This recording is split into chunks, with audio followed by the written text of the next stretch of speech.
Richie Rich Show. Hey, what's up, y'all? What's going on, YouTube world? Everybody in the YouTube realm. It's your boy, Trucker Richie Rich. I wonder if I can turn that off. Let's see. I think you guys can still see me, right?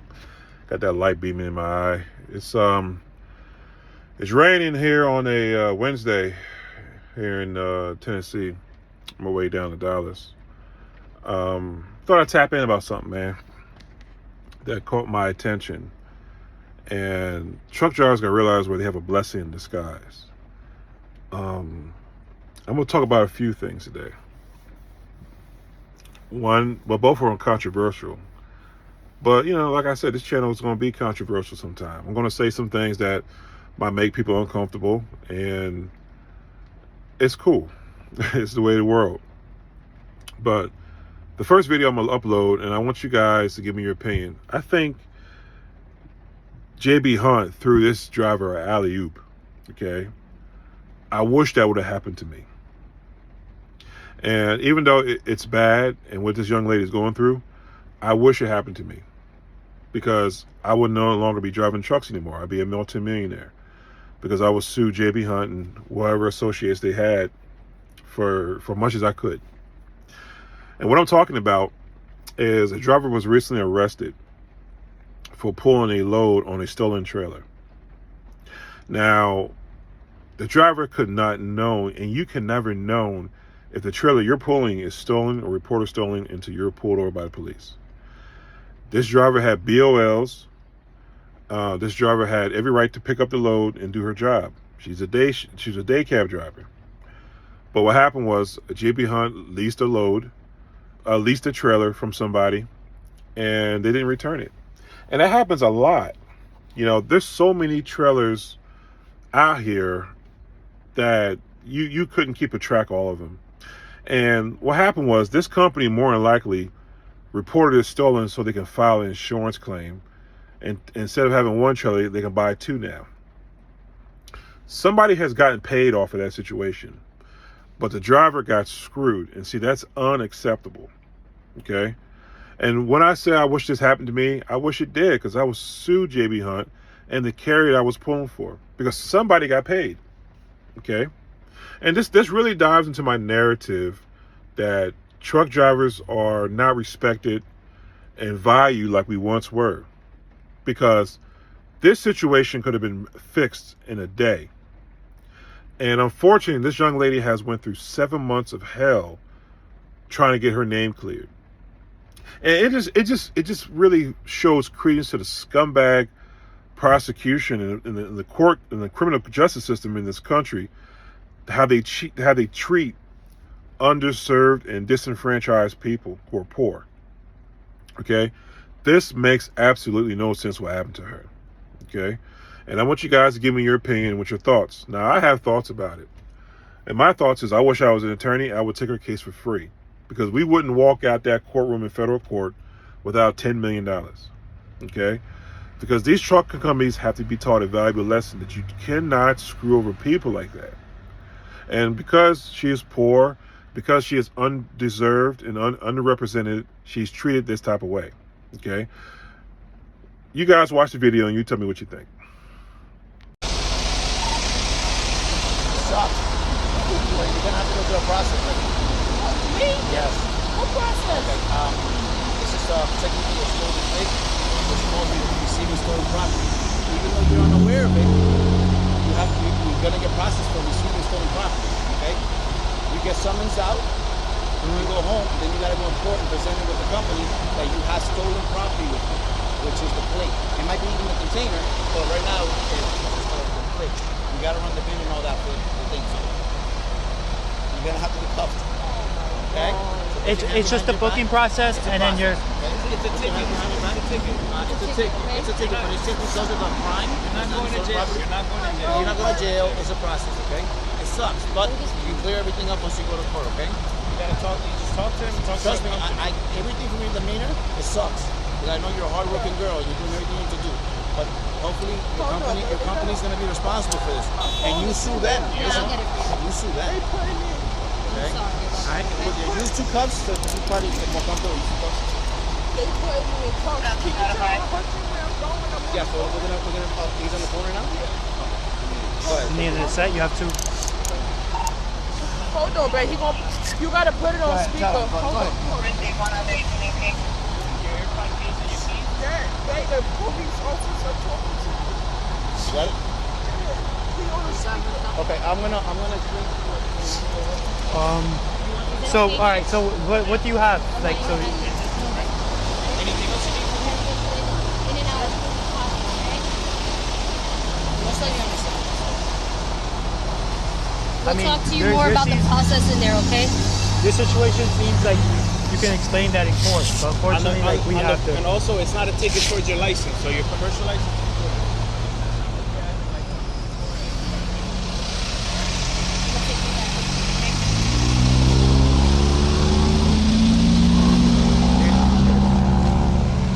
The card out. Yeah.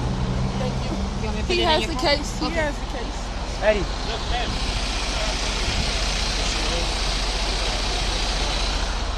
Just put her stuff in my car for me, please. I'll put everything. Well, those are the keys for this. Y'all, let me give y'all an update about Shitty Hunt. So, y'all all know what happened in part 1, right?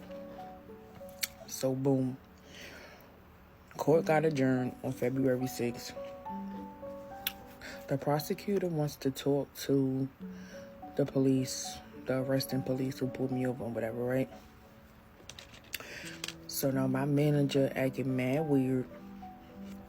She giving me like she did something vibes. I called the so-called safety trying to get me an incident report. They talking about, oh, they gotta speak to my attorney because they want to know what's going on. It's a real lot of shitty shit going on right now, and it's getting real annoying.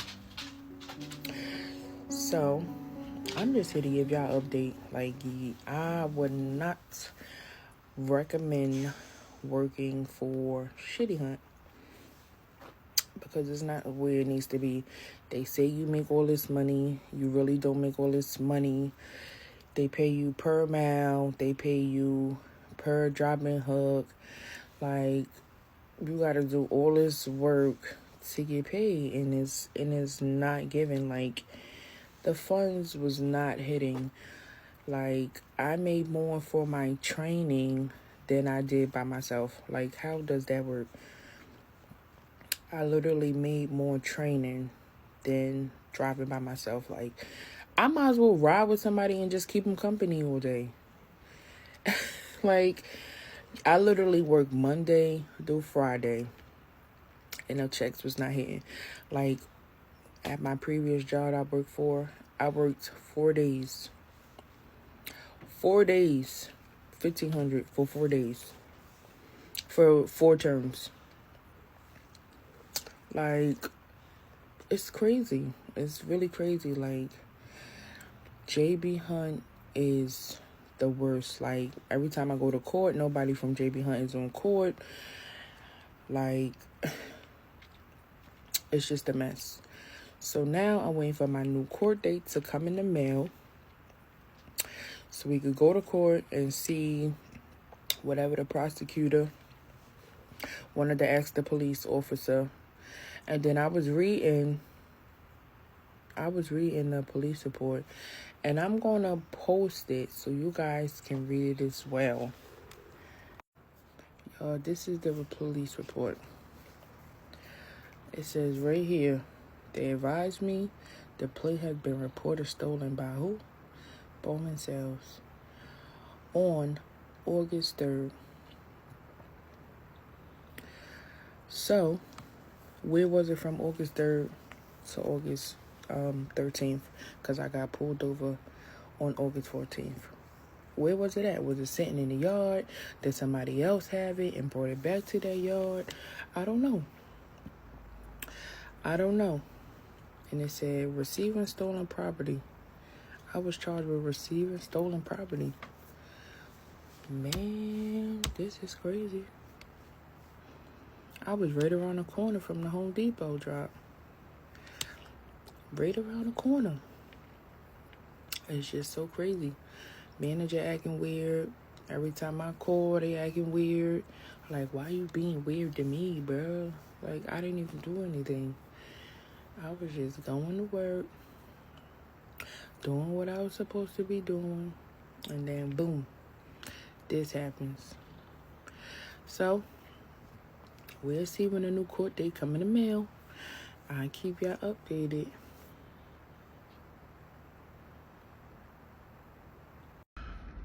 Hey, I'm back. Now, did you see this video? She was arrested for pulling a load that J.B. Hunt brokered and that her company used a trailer that J.B. Hunt leased. Just today, I dropped off a load at Walmart and outside of Richmond. And this Walmart was probably about 5 or 6 football fields big. And it had thousands and thousands of trailers in there. And when I drove into this Walmart, I dropped my load off and I was looking for it empty. And I couldn't find an empty trailer. And come to find out, there were trailers I was pulling that were loaded, but they've been sitting loaded for like a month. See, a lot of these companies use dry van trailers to hold their product until they need it, then they go get it. Okay? There might be trailers sitting on a yard that have been sitting there for almost 7-8 months. And see, what happens is these carriers say, well, let me think of a con. And they report the trailer stolen when it's really not stolen. And then they collect the insurance money from it to go buy other equipment. It's a fraud is what it is. And see, these companies, what they did to that young lady was unacceptable. And they should be taught a valuable financial lesson from it. Okay? You do not screw people for greed. And this is what this country does to folks. Okay? This is why I make this channel. To spread awareness. You know? That's unbelievable. I wish it happened to me. Now, this lady has been going through 7 months of hell trying to get this record and arrest off her record. Okay? This probably caused irreparable punitive damages. Okay? J.B. Hunt and that company she pulled for need to be sued. Okay? They do. But this is what happens, and they throw us under the bus. You know, truck drivers are not valued out here. And I'm going to get into a reason why I think truck drivers are not valued anymore. And I was warned a couple months ago from one of my subscribers. He's like, Rich, don't say it. Don't do it. But I'm going to get into another video I want you to watch. And after the video plays, I'm going to tell you why I agree with what this guy just said. And I'm going to expound a little deeper into why. Okay? Used to be a prestigious job, and I'll give you a couple of examples of me growing up, you know, the son of a truck driver in junior high and high school. Everybody knew that the wife of a truck driver has everything. They used to make 3-4 times what the minimum wage was. In the late 90s or early 2000s, we lost everything. Literally, we had to sell our house, like almost like going, you know, into bankruptcy.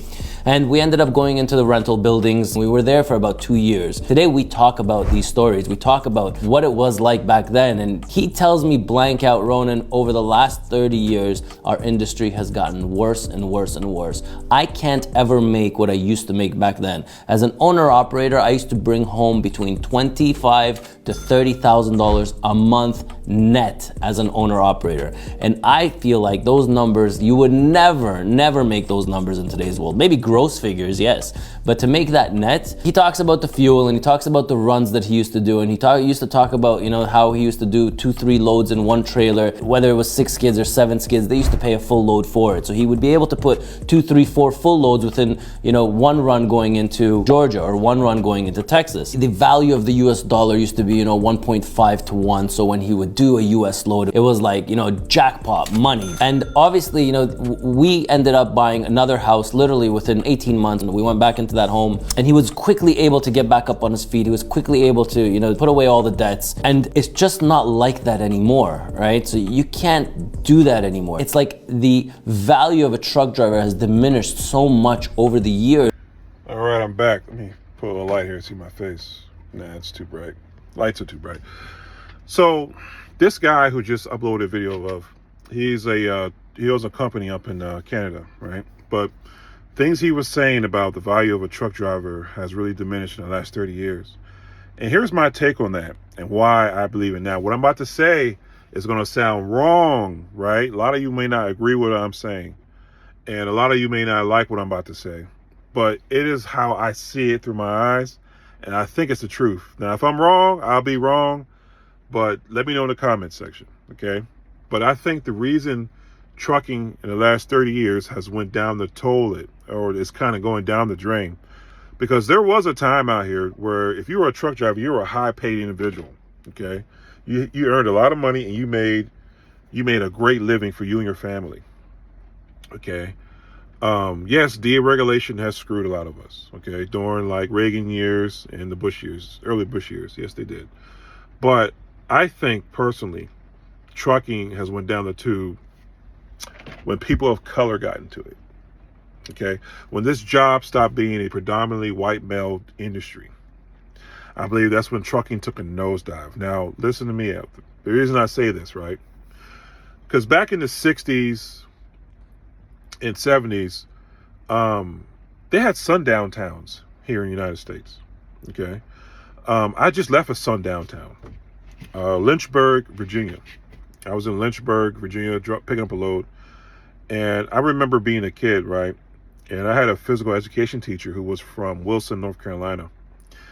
And she told me when I was a kid, she was like, I remember driving down past Lynchburg to get to my hometown in North Carolina. And they literally had signs out that saying, if you're black, you need to be in a safe place, okay? The sheriff and the police targeted African-American families. So with that, and that was in the 90s, okay, when she told me this. So I couldn't imagine what it was like driving in the 60s and 70s and early 80s in a lot of these southern towns, okay? You weren't welcome. And the reason I feel like that, because truck drivers wouldn't have been welcomed. Truck drivers of color, they wouldn't have been welcomed. But going on to why I think the industry is tanking right now, right? And it's becoming a less than minimum wage job. It's because when people of color start getting into this industry, companies and organizations paid them whatever. They didn't care about the value of a driver anymore. Now, a lot of people won't come out and say that, okay, because it's very controversial to say that. But look at the evidence that's presented to us, okay? When people of color got into trucking, it went downhill. And it's not because of the people. It's because how America values people of color, okay? If this was a white man's job only, they will value them and pay them a whole lot better. Because they will strike. You know, a white voice is more stronger than a black voice in this country. And I'll give you a case of example. And I was a law enforcement officer, right, for 13 years. And I know that others can protest and get to the powers that be to come listen to them.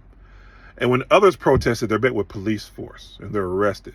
This is from my own personal experience, okay? They can have the same issues going on. But one group of people are respected and another group of people are not. And if you guys don't believe me, look what happened during George Floyd and during all those protests that went on, okay? All those protests about cops killing black people in the street, okay? What change has really came out of that? Nothing. No change. Nothing came out. They just stopped one day, okay? They did, you know? In this country, when white Americans, truck drivers, went to Washington, D.C. to protest about the unfair fuel prices and just the way they were treated, they got the attention of the Department of Transportation Secretary. She came down and actually spoke with the people. If that was a group of people of color, we would have been arrested. We've been arrested. Now, some of you guys may agree with what I just said, and some of you guys are going to be pissed I even said it. But it's the truth. When people of color got into trucking during the late 70s, all up until now, companies stopped caring and stopped paying them well. Okay? They start paying them cheaper and not being as solid as they used to be. Like, I remember truck drivers, when I was a kid, I knew a lot of retired truck drivers. They made a lot of money in this industry. Okay? Now, I hardly know any. And I see a lot of older folks out here working. Okay? So, what he said is true, but he's missing a part. The part he's missing is race had a lot to do with it. During the 80s, blacks started getting into this trucking industry. And then in the 90s, Spanish and Mexican and brown folks started getting into this industry, Indians. And now it's a multitude of races in this trucking thing, and they're not being paid fairly or even accommodated reasonably. What makes no sense, right? And he said a lot of things that made a lot of sense. Back in the early days, truck drivers used to make $20,000, $30,000 a month. Yeah, they were able to make a lot of money. Okay? Now, that's unheard of. That's unheard. I think the best I ever did out here was about $18,000 a month. Cash, net. And that's when I was with Prime. And that's when I was training. Now it's become almost a minimum wage job. I'm seeing paychecks 13, 12,000, and it's becoming the norm. Doesn't make sense, right? Because truck driving is not a blue collar, high paying job anymore. Because I believe people of color got into it and they just don't want to, when they're giving people 50 cents a mile for loads coming out of Florida, owner operators, there's a problem. Okay. Now, even though Florida has been notoriously bad, I understand, but it wasn't always like that. It was not always like that.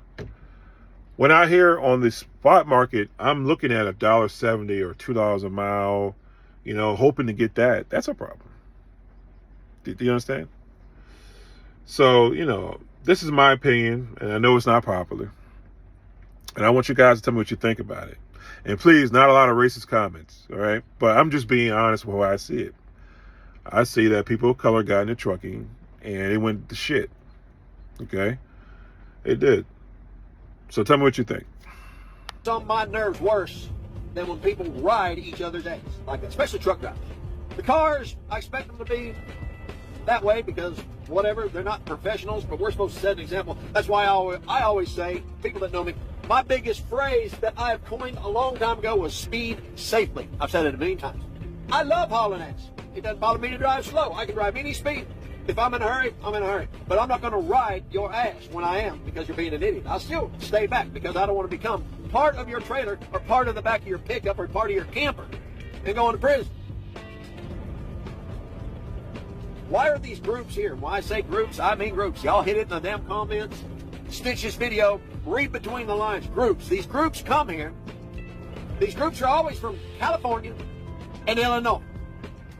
And somehow, these groups get licensed CDLs to drive this equipment.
Hey, I'm back again. And lastly, I want to talk about super truckers out in California driving through Donner with 12 feet of fucking snow. Oh, God. What are y'all thinking? If you look at the aerial view I'm about to upload, it's literally trucks, 12 feet of snow on Donner and Truckee. I'm lost for words. I mean, what do you say about something like that? You know, how can you be so comfortable to, I mean, when it's, you know, you have to understand, fellas and ladies, these trucks are not designed to go through snow or even rain or even bad weather. They're designed to go through perfect, ideal conditions. Okay, that's why you see a lot of guys jackknife in the rain. You see a lot of guys lose it when it starts snowing and they end up in the ditch. Okay, these trucks are not meant for bad weather. They're meant for perfect, ideal 75-degree weather days. Okay, sunny days. These, even though they're big, and that was my misconception when I got into trucking, because I thought they can plow through anything because they're so big, but the truth is they're not. These are horrible machines. And, you know, it just, you can't tell me, and yeah, you can tell me, not one dispatcher fucking called those truck drivers and said, hey, there's 12 feet of snow going on down there. Do not go there. No, you know why? Because they don't give a fuck. They don't give a fuck. It will put you in a bad situation, a bad predicament, and not give a fuck. Trucking is just, I don't know, man. I don't know how to feel about trucking anymore. You know, I just don't. It doesn't make sense. But did y'all see that? It happened the other day. 12 feet of snow in Donner, and there's truck drivers lined up, and they're in the rescue situation. They got to save these people's lives over a load that they're going to throw away. They're going to write a claim on it. You know, and you're risking your life. It makes no sense. You know. And lastly, the last video I'm upload is about this on-guard system here in this truck. The on-guard system can be dangerous, especially for heavy loaded vehicles. See, you're going to see an Avery guy, and I believe it was Interstate 81, which I think 81 is dangerous anyway. You're going to see that another truck cut in front of him. He's in the on-guard system, the OmniTrack system, slammed on the brakes and sent that driver into a ditch and might have possibly killed him or seriously injured him. These, you know, these on-guard systems on these trucks are dangerous and can be dangerous. And to be honest with you, it's both these truckers' fault. Now, I know some guys are going to say, why is he in the left lane? That's the hammer lane, you know, but a lot of times truck drivers are not courteous to other guys. They're not. They don't want them to be in front of them, you know. They will run you off the road if they could. And that's exactly what happened to this driver here. And I hope he was able to walk away from that. But the crazy thing about it is, to me, it looks like the on-guard system came on, and because he was doing a high rate of speed, it caused him to jackknife and lose control of the truck and put him into the ditch. Okay? These on-guard systems are a little dangerous. You know, when the brakes come on by themselves. See, it's crazy when you're doing 75 miles or 72 miles an hour and the brakes come on by themselves. The trailer is still moving. And all that inertia and momentum is still moving. I think this shit is Newton's law. Okay, what stays in motion remains in motion. These trucks don't weigh half as well as the product in the back of the truck. Okay, you can have over 45,000 pounds of stuff back there. The truck only weighs 11,000 pounds. If it's a day cab, it weighs even less. And the brakes come on by themselves, it's going to send you into a jackknife. So if I was that driver, I'd be suing too. Okay? The company put the perimeters too high. And when somebody cut in front of him, it sent them into the ditch. And possibly paralyzed them or caused some significant injury. So I'm just making reactions to some of these videos I saw. And you guys tell me what you think. Okay? Tell me if I'm wrong about what I was talking about today. I don't believe I am. Anyway, peace and love. Until next time. Peace.